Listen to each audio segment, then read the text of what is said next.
Bonsoir à tous, ravi de vous retrouver sur Monaco Info pour votre journal. Tout de suite, les titres de l'actualité de ce dimanche 20 octobre.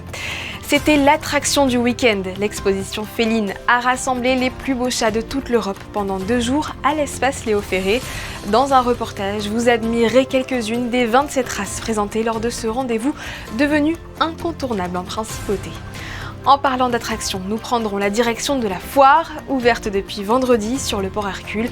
Vous êtes déjà nombreux à avoir profité des manèges et stands gourmands et nous vous avons tendu le micro pour connaître vos préférences.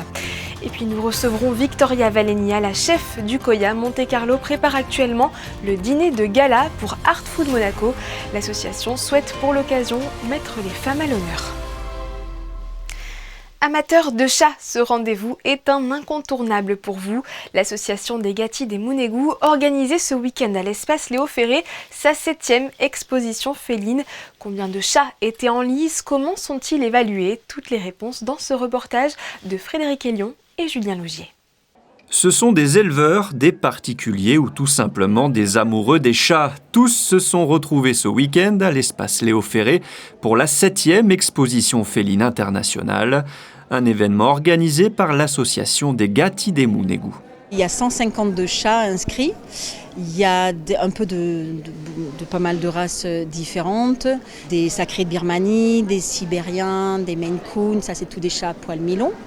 On a des British Shorthair, des Scottish Fold, des Straight, des Bengales. Et après, on a tous les classiques persans, siamois, somalis, abyssins. Enfin voilà, on a pas mal de races différentes. Parmi les curiosités de ce concours, ces chats thaïlandais très rares, avec notamment ce félin aux yeux vairons. Moi, je suis spécialiste des chats d'origine thaïlandaise.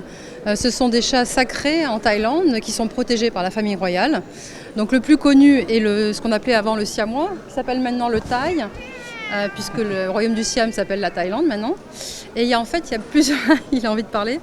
Et en fait, il y a plusieurs variétés différentes. Donc il y a le thaï, il y a le kaomeni, le korat qui est gris, le soufalak qui est chocolat et le siklibois qui est couleur lilac. Plusieurs prix ont été remis ce week-end dans 3 catégories, poil long, poil mi-long et poil court. Pour départager les félins, 6 juges et parmi eux Joël, qui examine les chats dans ce genre de concours depuis 24 ans. Un magnifique look, une jolie tête de poupée, tout en arrondi, avec un nez large, des narines bien ouvertes, un stop marqué, un magnifique front bien arrangé, dentition au pied, les yeux sont grands, espacés, superbe couleur. Chaque chat a un standard bien précis. Grosso modo, on va dire le corps, la tête et puis la texture, la fourrure dans laquelle on met la couleur, etc. Donc les points sont différents selon chaque race. Est-ce qu'il y a quelque chose d'éliminatoire finalement, quelque chose de rédhibitoire et qui fait que le chat ne pourra pas gagner? Ah totalement, oui bien sûr. Alors il y a des défauts de structure, de morphologie, l'ossature. Vous m'avez vu tout à l'heure ouvrir une bouche, il faut que la dentition soit nickel, il ne faut pas que les mâchoires soient de travers, il ne faut pas non plus que les queues soient cassées, qu'il y ait des pattes ou voilà, des défauts morphologiques, des trous dans la fontanelle, oui, il y en a bien sûr. Et rédhibitoire également, éliminatoire également, les chats qui sont mal présentés ou les chats qui seraient totalement agressifs qu'on pourrait pas manipuler. Sur les 152 chats en lice, un premier a été choisi le samedi, un second le dimanche. Une finale entre ces 2 félins a permis de déterminer le plus beau chat du week-end. Et peu importe le gagnant, ils étaient tous très mignons. Pour le tir à la carabine, les balançoires volantes ou bien simplement pour vous remplir le ventre de churros et autres gourmandises, chacun a sa bonne raison de se rendre à la foire de Monaco. Alban Gingembre vous a posé la question, elle était accompagnée de Julien Laugier.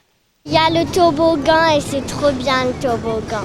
L'ambiance et puis voilà, il fait beau, parfait, on vient avec les petits enfants. La grandeur et ouais, on aime bien aussi la nourriture qu'il y a. On aime bien manger, on est des gourmands, donc on mange beaucoup. Ouais. On est venu pour la nourriture. Mais bon, je pense que les manèges, peut-être aussi, on va se chauffer peut-être après. La nourriture pour moi, mais pour la petite, ce sera plutôt les manèges. Ouais. J'ai fait le palais du rire et il s'appelle comment le deuxième? Le cinéma 3D. Le cinéma 3D. J'aime bien parce que ça tourne, ça Après, moi, j'aime bien les trucs qui sont grands et tout. Pour l'instant, on a juste fait les tirs. Et puis on a fait les autotamponneuses, donc où je me suis fait attaquer par les deux loulous. Donc voilà, donc on verra, on reste encore un mois, donc on aura le temps encore d'en profiter. Effectivement, la foire est ouverte jusqu'au 19 novembre prochain. Cette semaine, Philippe Ortelli était notre invité sur Monaco Info. Le président de la Fédération monégasque des entreprises a livré son point de vue sur la situation économique et sociale après la récente rentrée politique. Un entretien mené par Fabien Bonilla. Philippe Ortelli, bonsoir. Bonsoir. Du côté de la FEDEM, quel est votre sentiment sur cette rentrée politique, économique et notamment avec un nouveau ministre d'État ? Écoutez, nous sommes dans l'expectative. Un nouveau ministre d'État, c'est une autre manière de travailler. L'économie mondiale et monégasque est en train de se transformer manifestement de manière assez forte et Monaco change, comme le monde change. Malheureusement, les guerres continuent et se développent. L'économie européenne est souvent pas forcément aussi active que l'économie asiatique ou l'économie américaine. Donc tout ça, nous sommes dans l'expectative, mais nous pensons que Monaco a un potentiel de développement économique encore important si les bonnes décisions sont prises pour améliorer tout ce qui peut l'être à Monaco. Et est-ce que les annonces gouvernementales en faveur de la formation professionnelle sont de nature à vous satisfaire ? Nous avons toujours soutenu la formation professionnelle de nos salariés. Depuis plus de 15 ans, et je remercie le gouvernement, il participe financièrement à hauteur de près de 30%, donc un tiers, à un système de formation mis en place par la fédération patronale en accord avec le gouvernement, qui fait que quand une entreprise forme un salarié, avec des entrepreneurs monégasques de formation professionnelle, 30% du coût de la formation est pris en œuvre et pris en charge par le gouvernement. C'est le principe de aide-toi, le ciel t'aidera. Et nous formons près de 2000 personnes par an selon ce dispositif dans les langues étrangères, l'informatique, les techniques de management et maintenant un certain nombre d'autres sujets comme la formation anti-blanchiment et les nouvelles technologies. Le ministre des Affaires sociales et de la Santé parlait sur notre antenne la semaine dernière d'une croissance depuis 10 ans, d'une hausse de salariés de plus de 2% par an, plus de salariés, 2% chaque année. Quel est votre point de vue par rapport à cette croissance ? C'est une bonne chose ? Ça n'est pas suffisant ? Quel est votre point de vue ? Non, c'est suffisant. Soyons clairs, quand je suis arrivé en 1990, on était à peine presque 25 000 salariés. Monaco a la capacité de créer sur 2 km², 1000 emplois par an en moyenne depuis 30 ans. C'est formidable sur un petit pays comme le nôtre. Et nous pensons que nous pouvons continuer en développant à la fois l'attractivité du pays au niveau infrastructure, au niveau logement d'actifs, au niveau télétravail et au niveau système social attractif pour nos salariés. Je ne vais pas dire seulement généreux, il faut qu'il soit efficace, il faut qu'il soit juste, il faut qu'il évite certaines triches aussi parfois, mais tout cela ensemble attire les bons, et ce sont les bons qui développent notre économie. Et quel est votre point de vue sur les doléances de l'Union des syndicats de Monaco, qui ont manifesté récemment et qui réclament un SMIC en quelque sorte à Monaco à un peu plus de 2500 €?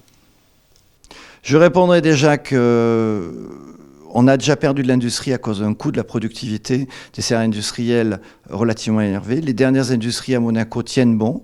À mon nez, le SMIC à 2300 €, à 2500 € serait dangereux par rapport à la compétitivité.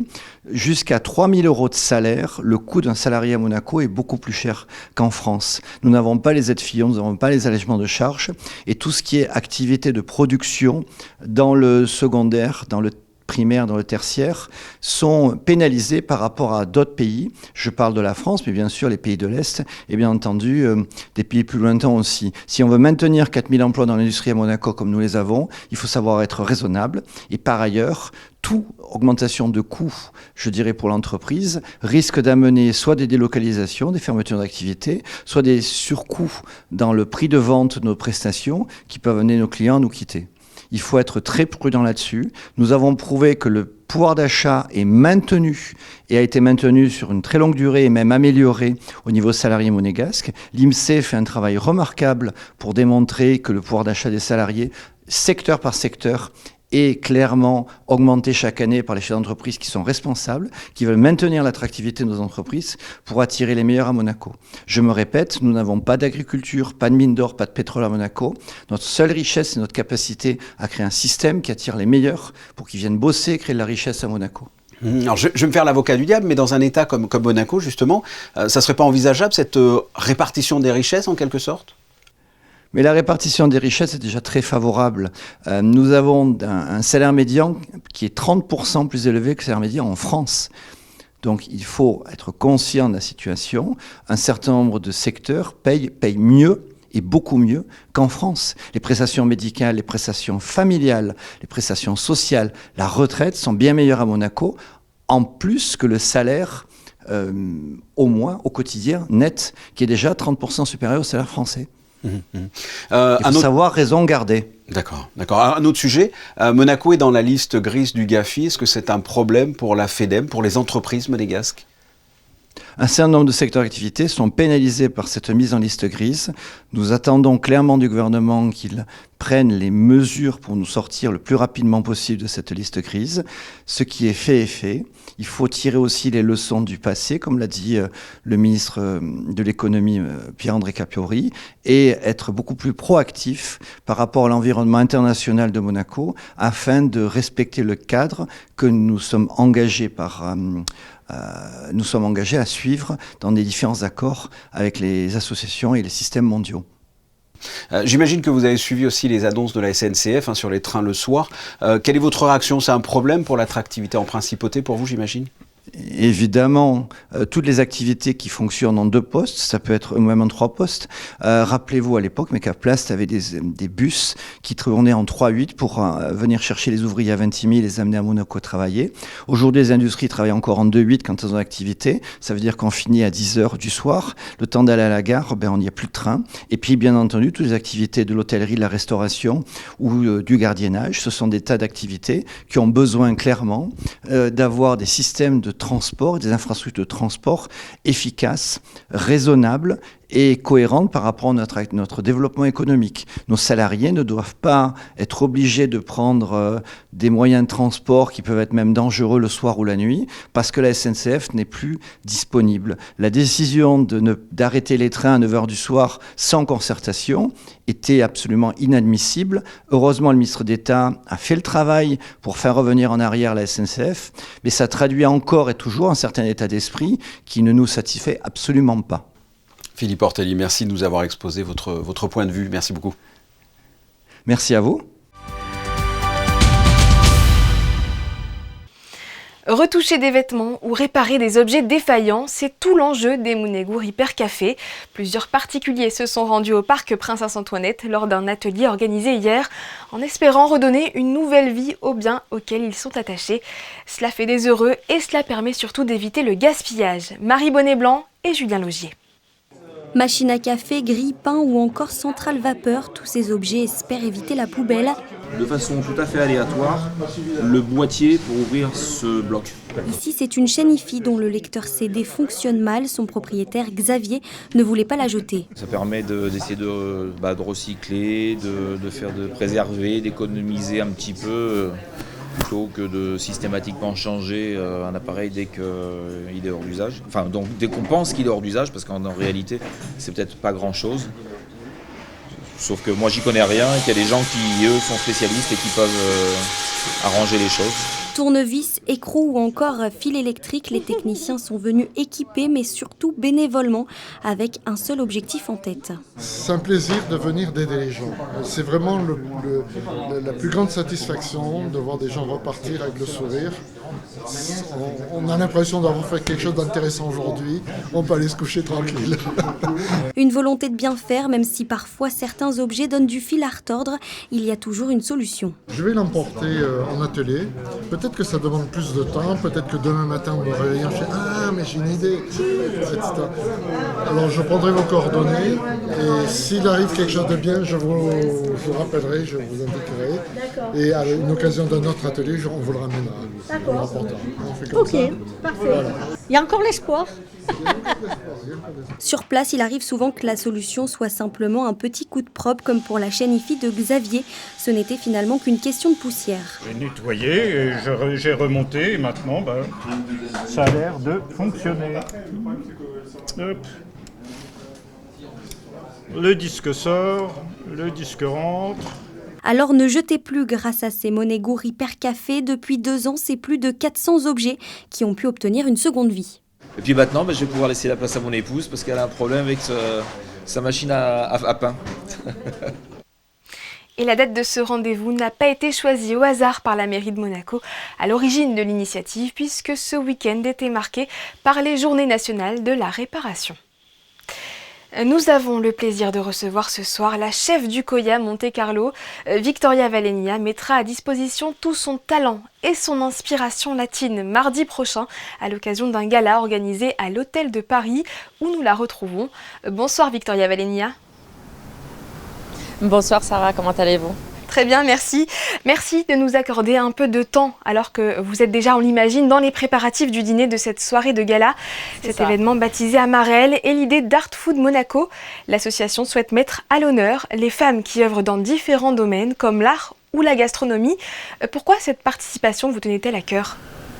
Je trouve que c'est une initiative qui est très moderne et qui est très intéressante parce que pour une fois on peut vraiment réunir les femmes qui se retrouvent dans différents corps de métier et les mettre en avant toutes dans une même soirée. Donc je trouve que l'initiative de Madame Nègre est vraiment incroyable et c'est un vrai plaisir de pouvoir participer. Vous allez collaborer avec la chef du restaurant M. Chérif Monte Carlo, Yasmina Hayek, et Virginie Basselot, la chef étoilée du restaurant de l'hôtel Negresco à Nice.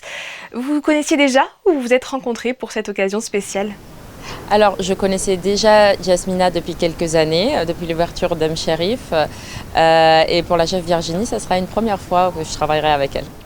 Alors, dites-nous, qu'est-ce que vous avez imaginé au menu ? Alors, on a vraiment voulu travailler l'univers de chacune, mais tout en accord pour qu'en fait, il y ait vraiment de la cohérence dans tout le dîner. Je pense que c'est vraiment la différence, ça sera la subtilité qu'on va amener au plat et ça sera très différent de ce qui se fait d'habitude dans un gala. Pour ma part, on va travailler l'entrée, donc on serait sur un ceviche de noix de coco au homard.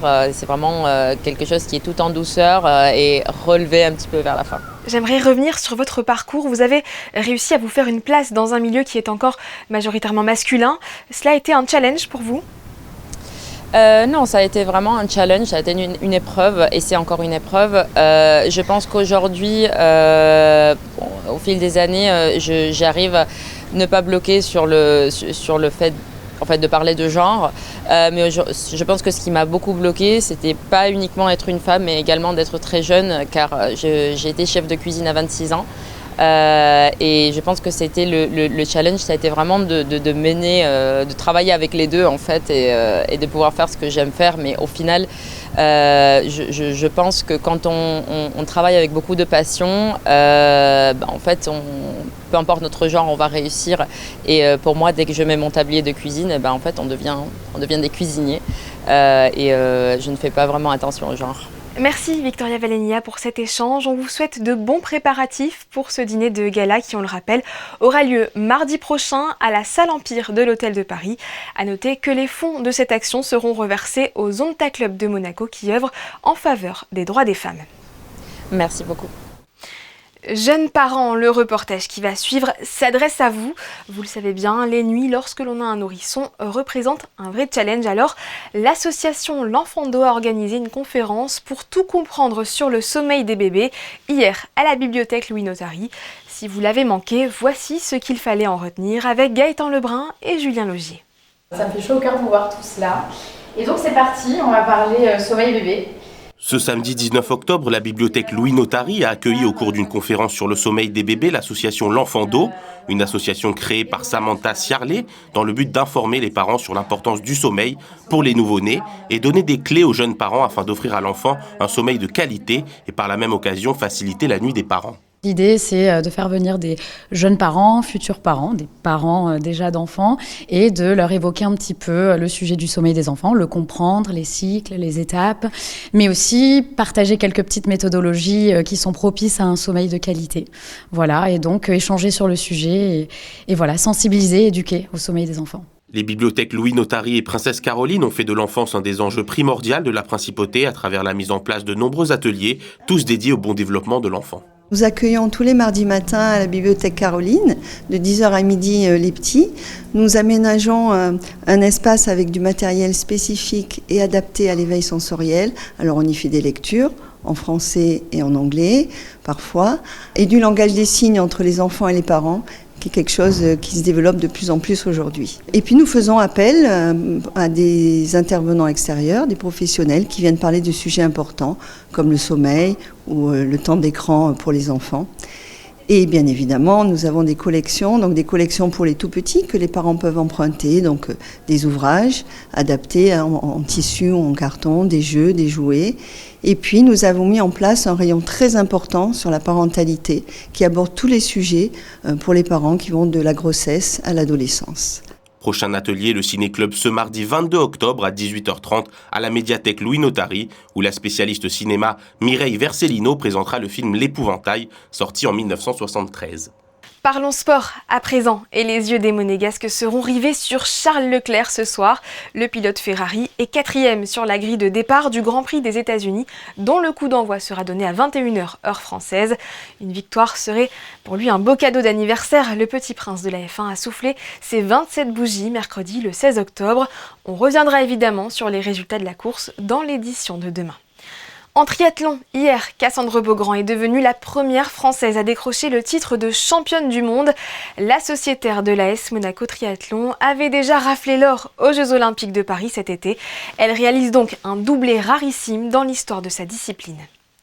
Le patineur David Elefton Brain était en compétition en cette fin de semaine à Nice pour le Trophy Métropole Nice-Côte d'Azur. Le résident monégasque a dû se contenter de la 18e place après quelques erreurs, mais la Fédération monégasque de patinage salue sa prestation et son évolution chorégraphique. Enfin, un mot de pétanque, car ce dimanche marquait aussi la fin du Challenge international Denis Ravera. 17 nations issues de 5 continents différents ont roulé la boule au club bouliste du Rocher et au sein du clos de la ZAC Saint-Antoine. Eh bien, c'est la France qui a remporté cette 15e édition. Elle a fini première au classement général avec 5 victoires d'épreuve. Nous reviendrons sur les détails là encore dans le journal de demain.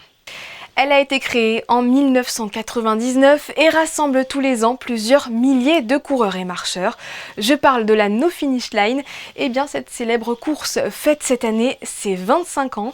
Pour marquer cet anniversaire, 200 institutionnels, partenaires, donateurs et bénévoles se sont retrouvés cette semaine mardi au Monte Carlo Bay. Retour en images avec Paola Semoa et Marie-Ève Béé.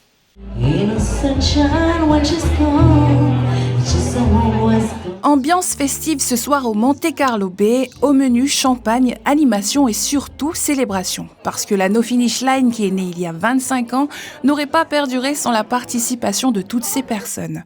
Pour l'occasion, les invités ont découvert en avant-première la marraine de cette nouvelle édition. Cette année, nous avons l'honneur d'avoir une marraine d'exception, Son Altesse Sérénissime, la princesse Charlène, qui a accepté tout de suite de nous soutenir. Nous sommes honorés de pouvoir l'accueillir sur le circuit. Ils ont également eu l'opportunité de regarder une rétrospective depuis 1999 et de découvrir le tout nouveau timbre spécialement conçu pour l'événement. Il a été pensé par Fulvio Favaloro. L'élément central, c'est le père des personnages qui court, qui fait partie intégrante du logo, et le 25e anniversaire. Donc en embriquant tous ces éléments, et j'ai imaginé l'or, la couleur or forcément, c'est plus festif, c'est joyeux, c'est contemporain. Et le bandeau rouge avec le blanc à côté, il rappelle le drapeau monégasque. Organisée par Children and Future, l'association a mis les bouchées doubles jusqu'au moindre détail. Émue, la présidente se remémore leur début. On a remarqué qu'en 99, on a démarré tout petit, avec 750 personnes. Et que là, on en est à 12 000 par édition. Et on se souvient aussi de des différents endroits où avait lieu la No Finish Line, dont la première au quai Kennedy. Et puis on se souvient des coureurs qu'il y avait à l'époque, dont certains sont toujours là, de bénévoles et d'enfants et de projets qui nous ont marqués tout au long de ces 25 ans. Au total, ils sont plus de 200 invités et parmi eux, Montserrat Marchetti qui compte parmi les tout premiers sponsors de la No Finish Line. Je suis vraiment ravie de participer pour les 25 ans de la No Finish Line. C'est toujours vraiment avec beaucoup d'émotion que je viens. J'avais participé déjà aux 20 ans. J'ai une affection particulière pour l'équipe qui a lancé cet événement qui est sublime, juste. Et on est toujours très touchés de pouvoir participer. Prochaine étape, rendez-vous du 16 au 24 novembre pour la 25e édition de la No Finish Line.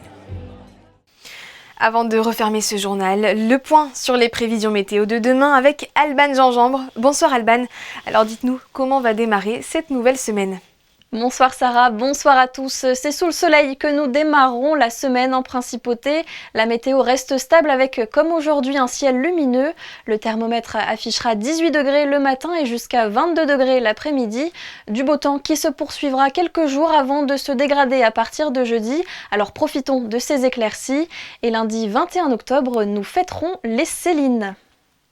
Merci Alban, c'est la fin de cette édition. Merci à tous de l'avoir suivi. Vous retrouverez demain Christophe Paco à 19h et vous découvrirez également un nouveau podcast Monaco Info ce lundi.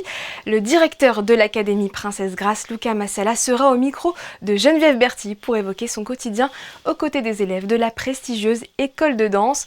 Ne manquez pas cette sortie. D'ici là, je vous souhaite de passer une excellente soirée et vous donne rendez-vous le week-end prochain.